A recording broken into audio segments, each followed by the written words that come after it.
Okay, let's get started. So welcome to everyone and thank you very much for joining us this morning. This webinar follows the launch of our ESG report, Where Are You on Your Journey, that we issued at the end of 2022. This is the second in a series of webinars. The first was more of a holistic, what were the drivers for ESG and embedding them into your company strategy. And one of the items that came out of that was the growing need to have a responsible supply chain. So today we're joined with by Alice and James to discuss responsible supply chain, and they'll both introduce themselves in a minute. And if you've got any questions, because we appreciate that probably those of you that are listening and watching have got different degrees of understanding. So if there's any questions that you want to ask that are more suitable for your current needs, then please ask them in the Q&A and we'll try and address them at the end. So James, over to you. Please, can you introduce yourself to the audience? Yeah, hi everyone, I'm James. I'm the co-founder of Compare Ethics. My background is in innovation, but essentially what Compare Ethics does is we support businesses in getting compliant with new regulations that are coming down the pipe across the UK and EU, specifically looking at ESG. Thank you, James. And Alice? Thanks, James. So my name is Alice Strevens. I'm a business and human rights professional, but with some experience also in environment. I've worked both in-house and as a consultant, and that's really looking at how businesses adopt human rights principles and apply them through their value chains. Thank you very much to both of you. So let's get started with the questions. So Alice, probably a good place to start is, what is a responsible supply chain? Yes, so a responsible supply chain is where a business actively sources and processes products or provides services in an ethical, sustainable and socially conscious way. And one of the things I think it's really important to point out is that traditionally when we hear the term supply chain, we think of upstream. So where you're creating a product or getting a service to actually feed into your company from the upstream perspective. But actually, increasingly, what organizations need to focus on is the full value chain. So also the downstream elements, so the services or the products you're providing to your customers through to the end of life of that product or the completion of that particular service. Okay, thanks, Alice. So in terms of drivers, I'm sure there's going to be a few drivers. There'll be the regulatory and legislative drivers, as well as the business drivers. So James, maybe from a UK perspective, what's happening at the moment in the regulatory space, and what's the direction of travel in the UK that's impacting supply chain? Yeah, so there are two key pieces of legislation that have come out in the UK. So last year, the Competitions and Markets Authority released their Green Claims Code. This is an update to technically an existing legislation around consumer protection law.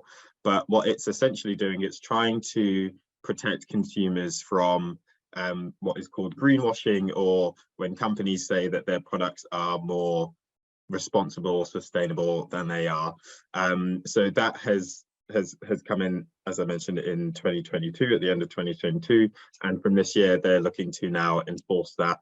So the enforcement is quite strong. I think the government has now updated the Competitions and Markets Authority's powers, and that now is looking at a 10% or potential 10%, up to 10% of global turnover as a fine for those that are caught out. There will be an investigation beforehand, and it's quite a clear signal that the direction is moving more towards stronger enforcement that we see, say, perhaps in the EU or the US when it comes to fines, whereas the Competitions and Markets Authority previously would normally take the route of just going through mediation. So that's kind of a clear signal where the government is moving there. The other legislation that's coming out, which people should be aware of, is the EPR, which is the Extended Packaging Reportive, which essentially means that you will have stronger, there's more disclosure that is required for the packaging that you're using in your supply chain, whether that's to consumers or within the supply chain. But what it's essentially trying to do, it's trying to map the end-to-end life cycle of the packaging, and also trying to reduce packaging. So in a sense, there is a benefit towards that, which is how do you actually reduce the packaging within your supply chain? But there's also obviously sustainability benefits of reducing packaging, ensuring it's recyclable, and how that is also then presented back to consumers. Okay, great. Thank you, James. And then Alice, from an overseas perspective, I mean, what's happening in the EU? I know it's particularly relevant at the moment. Yeah, so I mean, I think what's really important for companies, particularly those registered in the UK, to understand is there is this increasing environment of legislative requirements, kind of globally actually, but in the EU particularly related to E, S and G. So currently what many people would be aware of is the Corporate Sustainability Reporting Directive. And that's putting increased requirements in terms of what companies disclose. But in addition to that, it's increasing the number of companies that are required to report and bringing in assurance on those non-financial reports as well for the first time. What you're also seeing is pieces of national legislation. So Germany has just introduced the German Supply Chain Act. Norway has the Transparency Act. New York has announced a consultation in the garment and textile sector. And then additionally, in the EU again, another pan-European piece of legislation that's currently in consultation is the Corporate Sustainability Due Diligence Directive. And the really key thing about this particular legislation, which isn't expected until 2026, is that it is going to place particular requirements on companies in terms of what they do to prevent environmental and social impacts in their supply chain. The key things to consider within this legislation are it's cross-border. So you could be registered in the UK, but actually deriving revenue within the EU. And there are different thresholds depending on whether or not you're considered to be in a high-risk sector. And if you are deriving that revenue, even if you're not headquartered in the EU, you will be required to comply with the law.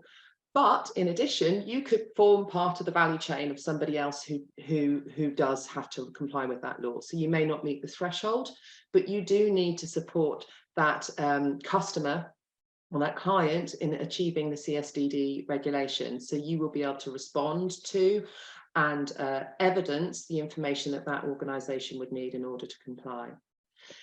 We're also seeing things like the TCFD, which at the moment is listed companies and so on, but actually will increasingly roll out through the UK economy, requiring companies to better understand and disclose their climate mitigation and adaptation strategies, as well as their emissions. And then we also have things like forced labour import bans, and that could cause a particular financial impact on a company. So we've seen in the US, they've had a forced labour import ban for some time, but they've just introduced an additional element, which specifically refers to Uyghur population in China.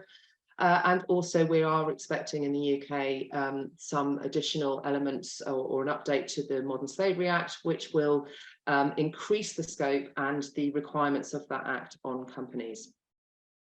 So a lot is happening. Okay, thanks, Alice. So maybe lots of the regulation is really targeted at the larger companies, but just because I'm not a larger company, if large companies are important and I sell to large companies, then I might be impacted by lots of this legislation indirectly. Yeah, absolutely. Okay. So I think it's important for organizations to understand that obviously you have your B2C elements, so your customers care, they have you know, very enlightened values about particularly environmental and social responsibility, but actually a really key element of this is the B2B element.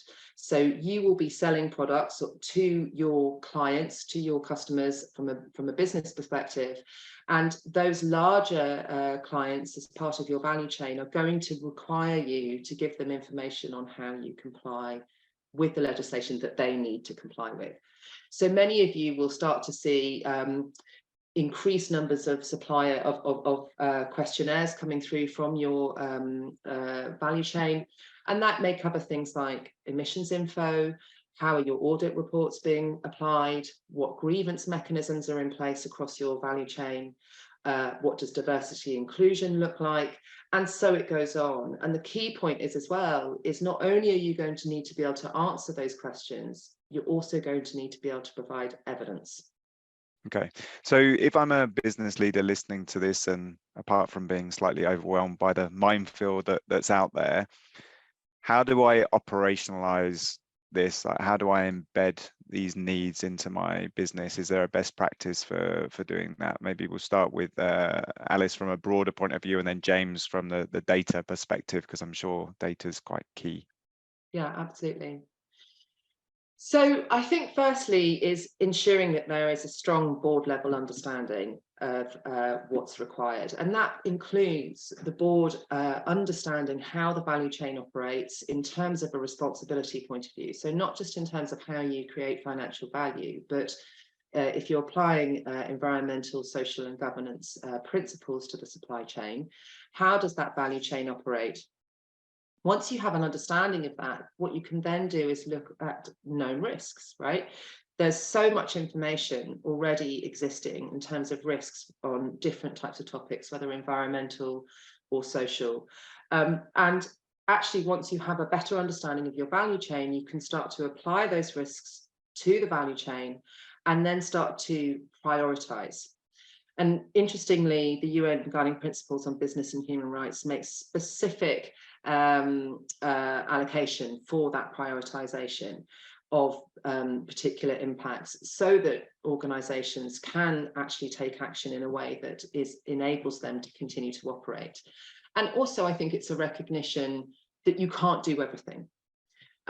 Once you've prioritized, you can then start to consider, what policies do I need to have in place and how do I embed them through my supply chain, both in terms of, your contracts and controls and your management systems, but also in terms of your communication and training to suppliers or to service providers. You're going to need to consider how you review whether or not your policies are being applied appropriately. And many of you will already be conducting audits, whether environmental or social audits, into your supply chain.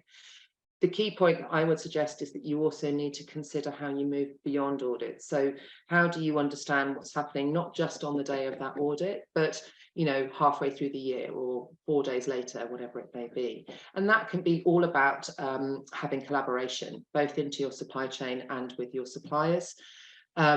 And then you need to think about the additional due diligence activities that you may need to put in place, leading towards this increased level of requirement from a regulatory and legislative point of view. So how do you start to map out what types of investments the board will need to consider and when? And how do you justify those types of investments in terms of what value that will bring to the business? Okay, I think that probably leads us very neatly on to James, because obviously value chains are long and complex. So data to make these decisions and to manage these risks is going to be key. So how do companies go about doing that? Where does data play a part? Yeah, so data is playing a crucial part, especially going forward. I think generally as an industry, we're moving away from the wanting to be better to actual measurability of how people are being better. So how is that done? It's kind of split in two parts. First, it's the data collection from your supply chain. There are many ways you can do this. It really does involve stakeholder engagement and trying to understand your suppliers, building that relationship with them. And there's a number of ways to do that. That could be via email, sending emails. Obviously, that's a manual process, but there are technologies out there where you can have automated systems that can help to collect that data in a more scalable fashion. But ultimately, however you do this, you do need to collect data from your supply chain. And what does that data look like? Depending on your business, but it will be things like purchase orders, things like certifications. For example, say you're selling organic produce, or you have certain chemicals which could be in your products, could be electronics, and that could be a EU REACH, which is a chemical certification. So it would depend on you and on what your product is. But certifications, purchase orders, It can also be a life cycle assessment. Maybe that's not something you have to date, but in future, if you're looking at more detailed sustainability measurements, then life cycle assessments would be something you'd also want to pull from your supply chain. The other side of that is the verification piece. So that's what we do at Compare Ethics, but this can be done manually. Anyone can verify it. Essentially, what verification is it's looking at that evidence and understanding, one, is it authentic, and two, does it all align? So we're moving away from just accepting, say, at face value that we've just received certain documents or information and that can now be stored. That needs to be looked at and managed, so that can be verified. And there are also certain parts of regulations where the reporting part of the regulation is specifically looking at that data to be assured by a third party as well. So also have a look at which regulations you're working with and making sure that that piece is relevant to your business. Okay. But yeah, no, go for it. Okay, and then in terms of, because I guess you've worked with a large number of companies and the pain points that they've gone through in relation to data. So is there kind of a tip that you would give in terms of when systemizing and moving away from traditional methods is the right time? Yeah, I'd say in general, if you can start to build systems in place today with the use of technology. If you're starting off on this journey, it's much easier to do. You will tend to be able to import everything directly, and you're starting the system from scratch with a best practice going forward. There are larger clients that we work with who have already got an internal system, but some of the challenges that they're having is ultimately it's quite labor intensive. There's a lot of email back and forth. Someone has to spend time really assessing and looking at all those documents that are coming in at different times.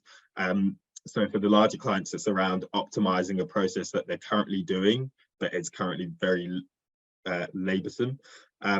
Whereas smaller businesses or anyone, even if you're a larger business, but you're starting off just in this process of collecting data, analyzing the data, I would still look towards some form of technology solution that can help scale this, because these are the initial regulations that are coming. There's further coming down the pipe, and having that system in place to be able to keep up with what's coming is going to be important as well. Okay.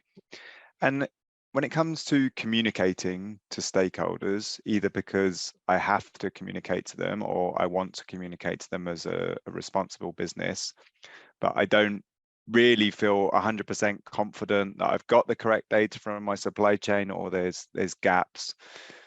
Alice, what's the best practice in terms of dealing with that, balancing transparency with potentially being wrong? How could I deal with that? So I think the concept of transparency is perhaps the first thing to tackle here, because it's really difficult as an organization to consider talking publicly about how you do things and how you manage your supply chain without feeling kind of slightly concerned that if you're transparent in the way you talk about that, people may criticize you. However, I think that the concept really of transparency in terms of how it's applied today is what we're really looking for, and what consumers are looking for is that authenticity that comes with transparency. And actually, it's okay not to know everything. There is provision made for that within the UN Guiding Principles on Business and Human Rights. So I think ensuring that as you're communicating, you're making it very, very clear where you are in your journey and what you do and don't know and what you are and aren't addressing. And that's another point, is you can say we are prioritizing this reason and this topic and that topic because this is most relevant to our business and the types of impacts that our business has. And that is absolutely fine, because we all understand that there are only a certain amount of resources. I also think that it's really important to talk about impacts.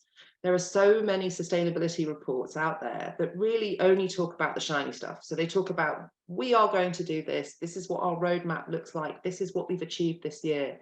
But at no point do they acknowledge the types of impacts or bumps in the road that they have encountered in terms of either achieving those targets or actually doing due diligence into the supply chain. one of the things that I've found in my direct experience is that where you disclose those types of impacts, you actually get a huge amount of recognition, because really we understand, we know that impacts are occurring across the value chain. And therefore, for a company not to acknowledge that they exist and not to acknowledge that they exist in their own supply chain is somewhat disingenuous. And then I would really say as well, track back from the commitments you want to make. Really analyze what that roadmap looks like and what the milestones are. Consider the investments that are going to be needed. I think sometimes the commitments can seem so far off that it's almost easy to sort of say, yeah, we'll achieve that by then. But if you don't have something really robust sitting behind it, the potential is that you won't be able to move it forward in the depth and at the speed that you may need to. Okay, thanks, Alice. And in terms of the kind of gaps as well, I mean, is it that people have to do it all themselves, or is there a room for kind of collaboration to try and fill some of the gaps? And maybe that's assisted if you're more transparent. Yeah, absolutely. So I think something that the fashion sector has done quite well over many years now is that sort of collaboration piece, right? So working both with sector colleagues, but also working and collaborating on the ground in the source countries where they're procuring product. And actually that is really key, right? Because, you may have a small sustainability team within an organization who are able to do so much, but if you can collaborate with others, you increase your leverage. So that means that when you're talking into the supply chain, you're talking with a greater sense of authority. But also when you encounter or are aware of specific risks, be it in a country in terms of social or environmental, or specific risks related to macro events, for example, if you are collaborating with local stakeholders, they are much better able to say what those effects are on local communities, and then also what the approach should look like in terms of addressing those particular impacts and providing either prevention steps or indeed remedy. Okay. And James, moving to you, in terms of sticking with the concept of disclosure, I mean, what happens when you get it wrong from a regulatory perspective, from an operational perspective? How do you deal with it? Have you got any insights into that? Because I'm sure it can't go right every time. Yeah, so there's the Competitions and Markets Authority, as part of the Green Claims Code, one of the rules is around emitting data. So essentially what that means is if you're using plastic in your product, let's use the plastic as an example, and we know that the plastics are shedding microfibers or other elements towards the sustainability of that plastic, and you're saying, okay, well, this is recycled plastic, and you're shouting about how great it is without talking about some of the downsides of that material, that is classed as emitted data. So anything that is still material to the overall sustainability of a product, you can't just cherry pick the great parts of your product and say this is great and not do that. So that has been an update to the Green Claims Code. So it's trying to push people to be more transparent, but to also to allow the consumer to really understand what they're purchasing. And I mentioned at the beginning, parts of the downsides of getting that wrong is the Competition and Markets Authority now have a 10% enforcement fine, which is really high. I think it's higher than any EU or US fine that has been placed. It's also higher than GDPR, which at the time that was shocking that was 4% of turnover. So 10% of turnover is incredibly high. So there's a lot of risk for getting this wrong from a regulatory perspective. And I think it just comes back to owning what you're doing and being transparent about not just the good side, but also the downsides of those products as well. Okay, great, thank you. And this is a question for either of you, so you can fight out in terms of who wants to go first. So we've looked at kind of the fine size, but are there more strategic examples as to why people should be looking at this, or what we should be learning from what's happened in the market, either from a share price perspective or reputation, or just generally cost of doing business through failure to create a responsible supply chain, or at least to make steps towards it, because I doubt anyone is truly there. Yeah, so I'll jump in here. There's a couple of examples that we've seen in industry, especially for publicly listed companies. Boohoo was an example with their scandal in Leicester and human rights. We saw their share price drop. What we also saw was hedge funds shorting Boohoo, as well as ASOS has been shorted by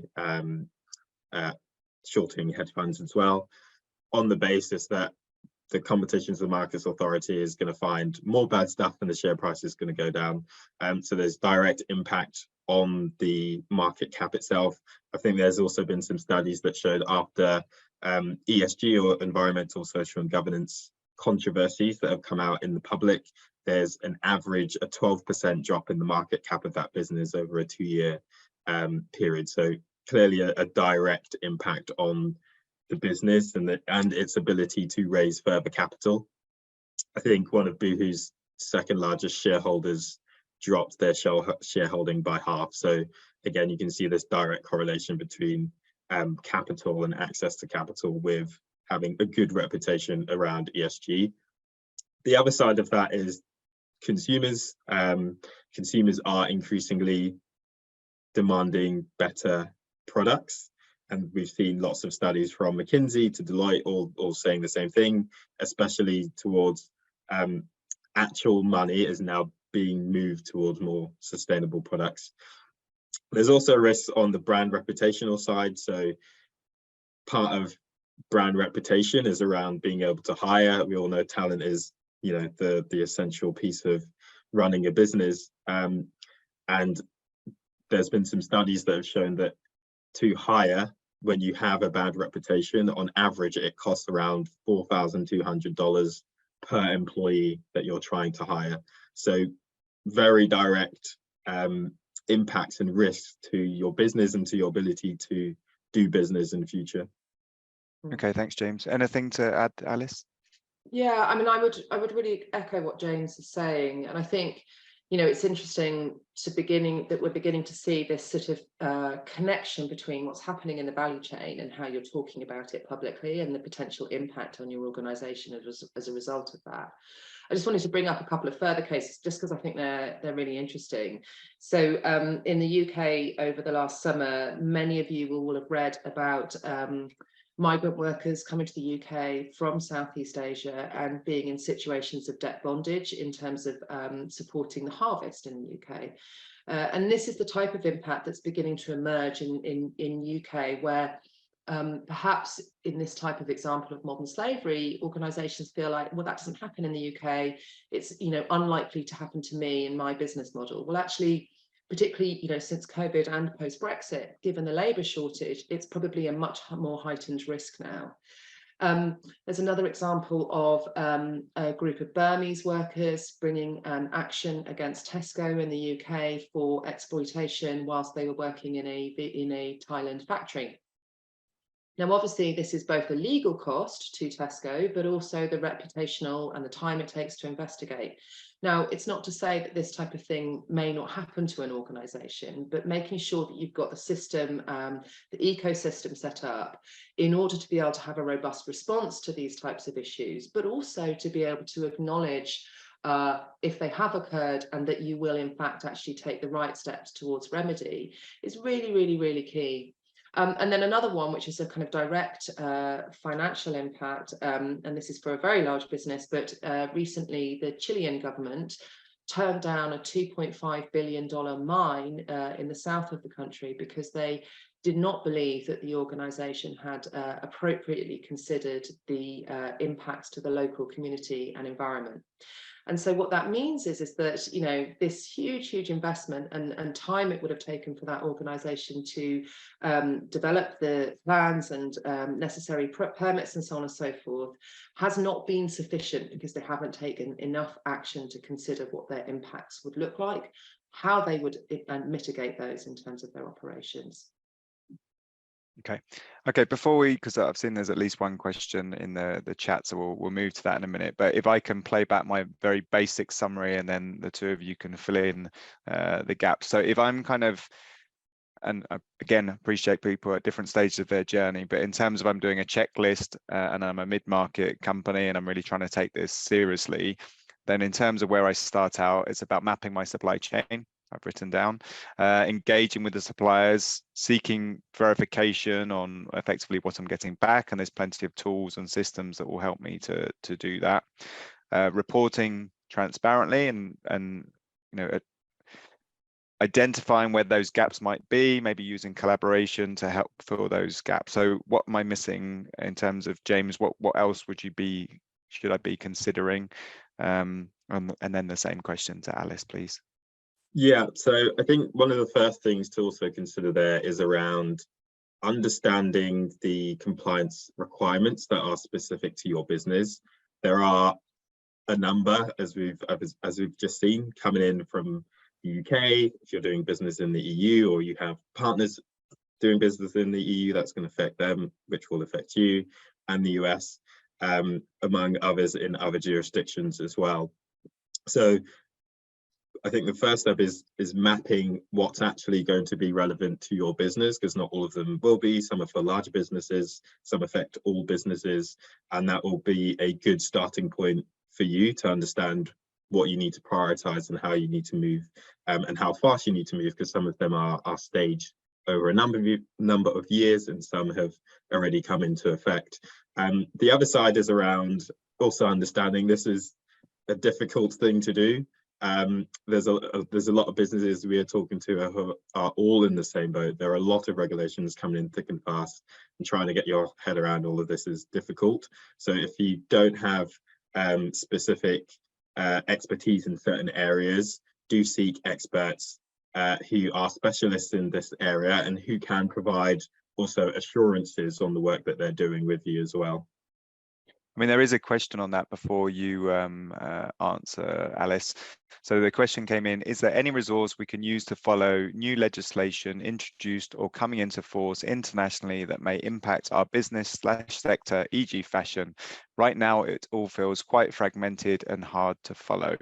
So either of you want to have a go at that? Yeah, I'll take that. So we're actually launching our own legislation horizon mapping solution and tool there as well.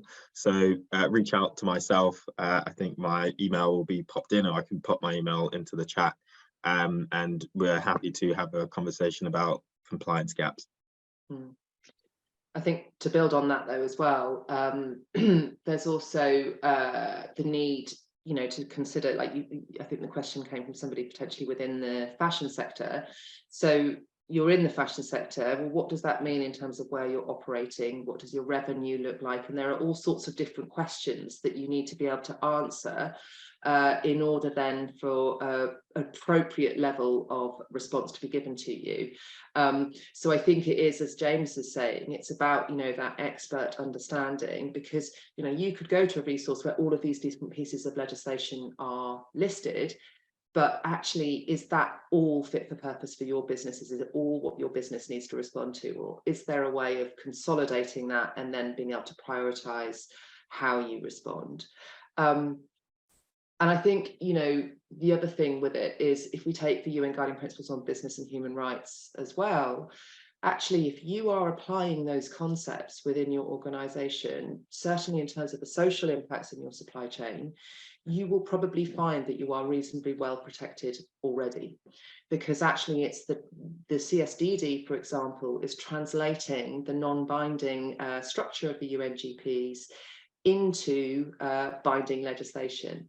So if you can consider the UNGPs in terms of how you're approaching certainly the social aspect, look at whether or not you've got any gaps against that, then I think you probably find that actually you're heading in the right direction already.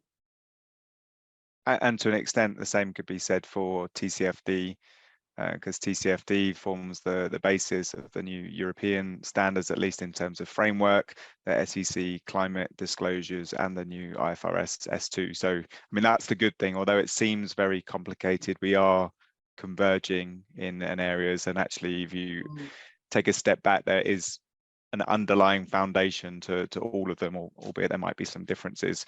There is another question that comes in, but I think we can ask that at the end.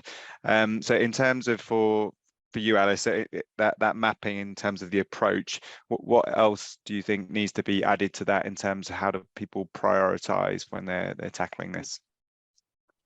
Well, the academic UNGP framework for this is prioritizing addressing impacts against severity. So what you're looking at is the scale, scope, and irremediability, which is almost an impossible word to say, of the particular issue, right? So if you're looking at a particular human rights or environmental impact, the questions you're asking yourself is, how big is this impact? Like how many people are affected? What is the scope of it, you know, across my value chain in terms of my resources and its impact within the value chain? And can this issue be returned to its prior situation? So can I actually resolve this issue completely, or actually has the impact now occurred and nothing can be done to reverse it? So that's kind of the academic approach.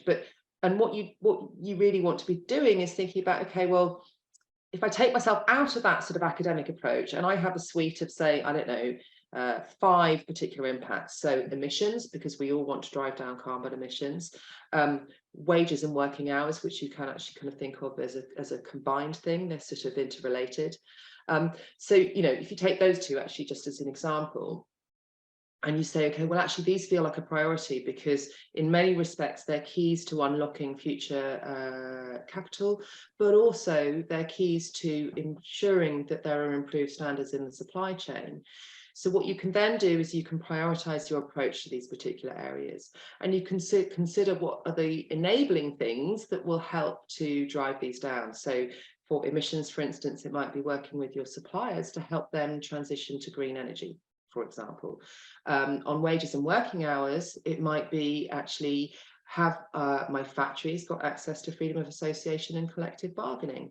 If they're operating in a country where they don't have that access, then what is the gap between the minimum and the living wage? What are the sort of standard working hours that are happening in this country?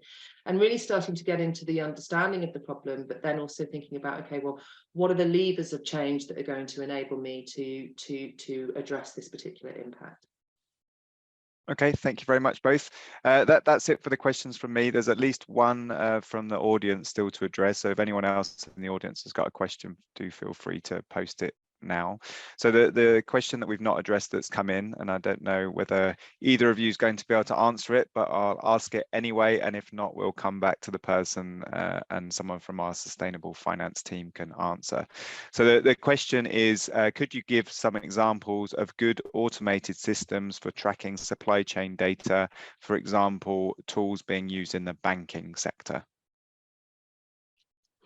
I'm not currently aware of any tools in the banking sector. I think that might be best place for your sustainability. Yeah, I mean, I would probably echo that. It's not really my area of expertise. However, I would say there are a number of tools. But, you know, the one thing that I think we need to understand in relation to ESG disclosures in the financial industry is that, you know, there's a lot of investigation that's happening, but really how far into the supply chain is the banking sector able to see through those automated systems? So I think that's one of the key questions to ask. And also, what's the level of assurance on the data that is embedded within that automated systems? I know they do exist, but the assurance of that data is really, really important.